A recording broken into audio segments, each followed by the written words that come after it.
సహాయం చేయమ్మా. ప్రతి ఒక్కరు కూడా సంబంధించిన 10 మందికి చెప్పండి.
రావాలి జగన్ కావాలి జగన్ ప్రచారంలో భాగంగా 23, 24, 25 వార్డులు తిరగడం జరుగుతూ ఉంది.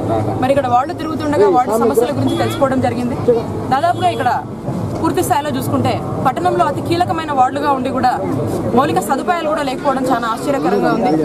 ఈ వార్డులో ఈరోజు మనం ఇప్పుడు 23 వార్డు నుంచి మాట్లాడుతున్నారు. 23వ వార్డులో టీడీపీ వాళ్ళు గెలిచినా కూడా ఇంకా ఇటువంటి సమస్యలు ఉన్నాయంటే చాలా ఆశ్చర్యార్థకరం.